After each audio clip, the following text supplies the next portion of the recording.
Hello everyone. आज हम पढ़ेंगे सिकल सेल डिजीज या सिकल सेल एनीमिया के बारे में। तो sickle cell anaemia is a autosomal inherited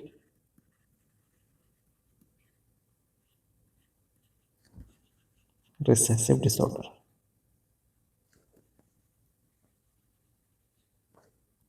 अब इस ऑटोसोमल इनहेरिटेड रिसेसिव डिसऑर्डर का मतलब क्या है? तो बॉडी के अंदर हमारे 23 पेयर्स ऑफ क्रोमोसोम होते हैं। 23 pairs of chromosome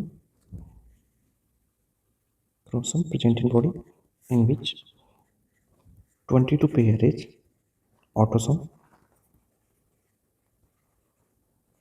and 1 pair is sex chromosome. Sex chromosome decide either baby is male or female. If any mutation occur in the autosome, any mutation occur in the chromosome, it will comes under the autosomal disorder.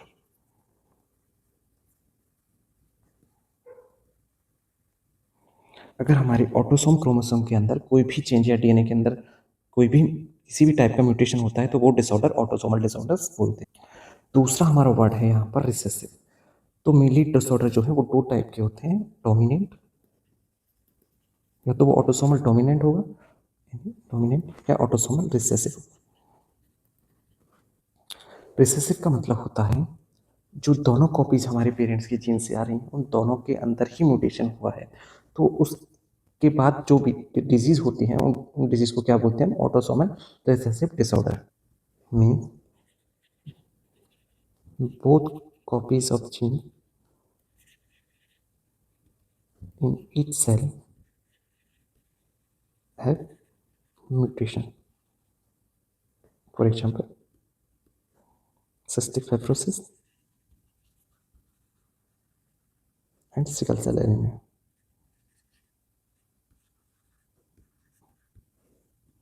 दूसरा है हमारा autosomal dominant disorder. It means only one copy of genes, either वो एक parents का होता है या तो मदर का हो सकता है या फादर का हो सकता है। Only one copy of gene from each cell is muted. For example, Huntington disease and Marfan syndrome. Marfan syndrome क्या है? ये कनेक्टिव टिश्यू डिसऑर्डर है, इसे हम बाद में पढ़ेंगे।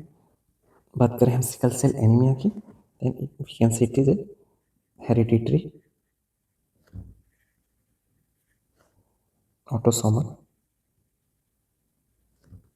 recessive disorder.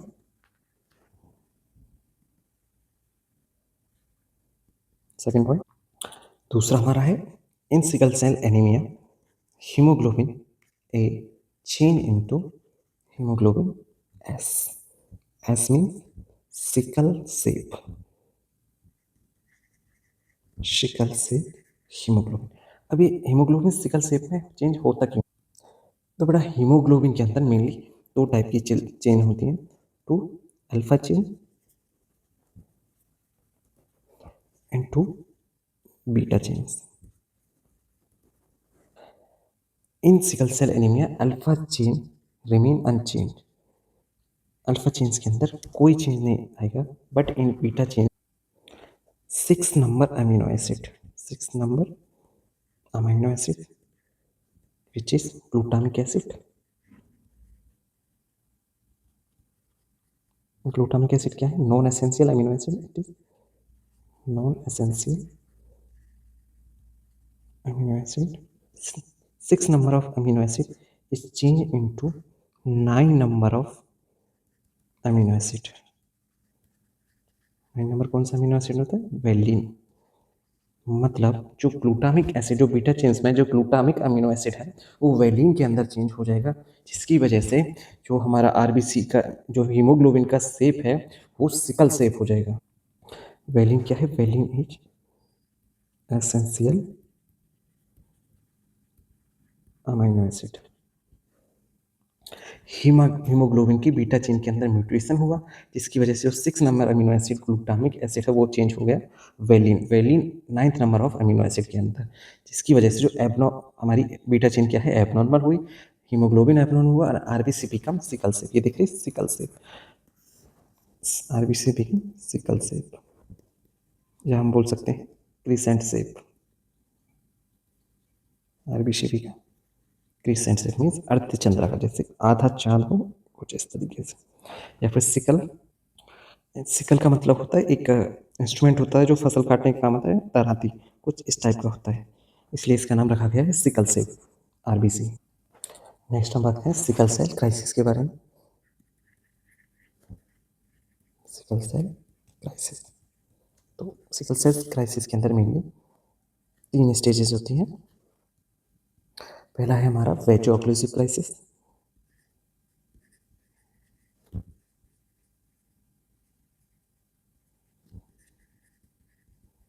Second one is aplastic crisis,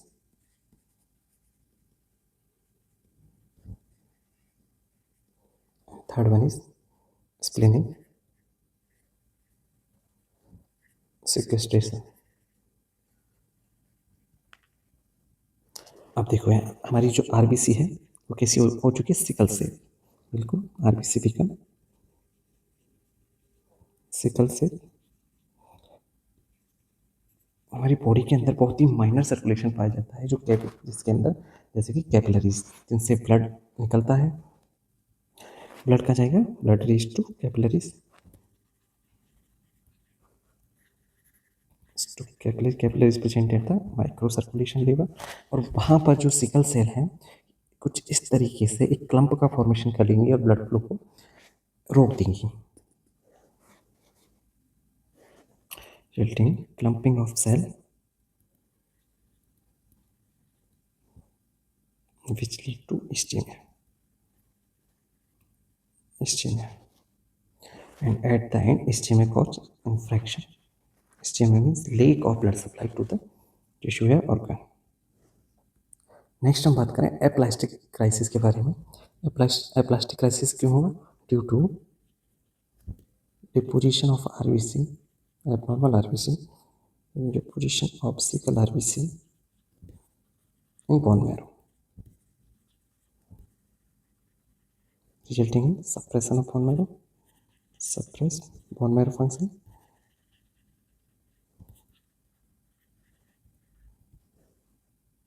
next जो स्टेज हमारी आती है वो है स्प्लेनिक सिक्वेस्ट्रेशन। स्प्लीन क्या है, एक लिम्फोइड ऑर्गन है, lymph organ, also known as graveyard of RBC.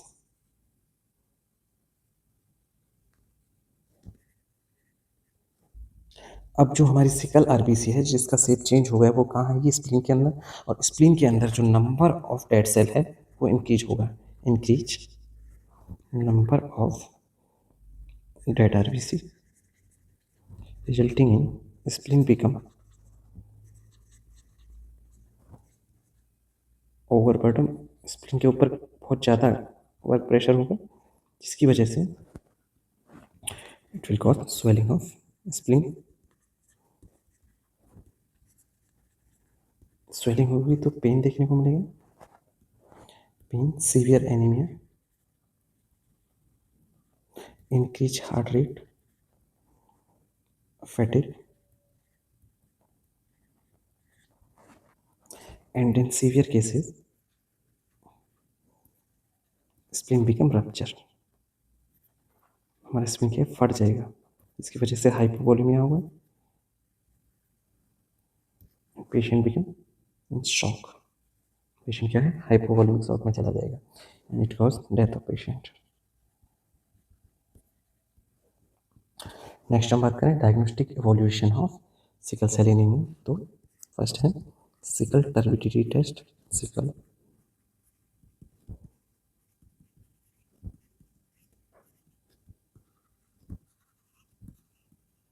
क्यों करते हैं, to determine presence of sickle cell. Next one check morphology of RBC,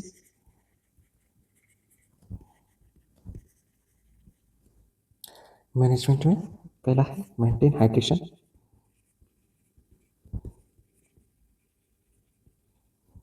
to keep हेमोडाइल्यूशन, because RBC की वजह से जो ब्लड सर्कुलेशन है वो ब्लॉक हो सकता है, इसलिए हमें हाइड्रेशन मेंटेन करना है। Second one is administer oxygen to maintain proper oxygen saturation of blood, to maintain oxygen saturation of blood.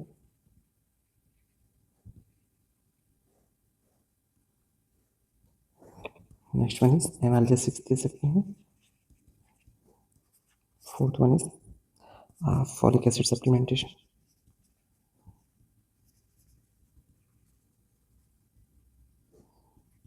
Blood transfusion, sorry, bone marrow transfusion.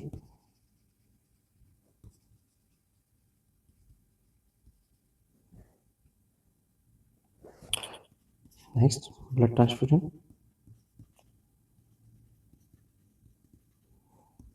Next is penicillin दे सकते हैं, give penicillin to the children. Penicillin if patient is under 6 years. If under 6. Dietary management में most important, बहुत बार question आया है इससे, high calorie high protein diet with folic acid supplementation.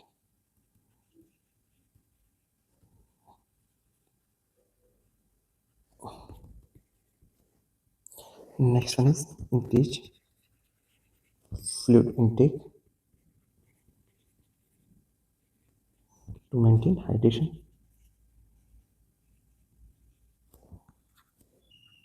बात करें हम नर्सिंग मैनेजमेंट की, तो keep extremity above level of heart to promote venous return. For example जैसे कि पैरों के नीचे हमें ग्लू लगाने हैं, जिसकी वजह से जो वीनस रिटर्न है टुवर्ड्स हार्ट बढ़ जाएगा. Next one is elevate head end of bed, head end of bed at least 30 degree. Next one is avoid pressure on joints because it will cause pain. To avoid pain.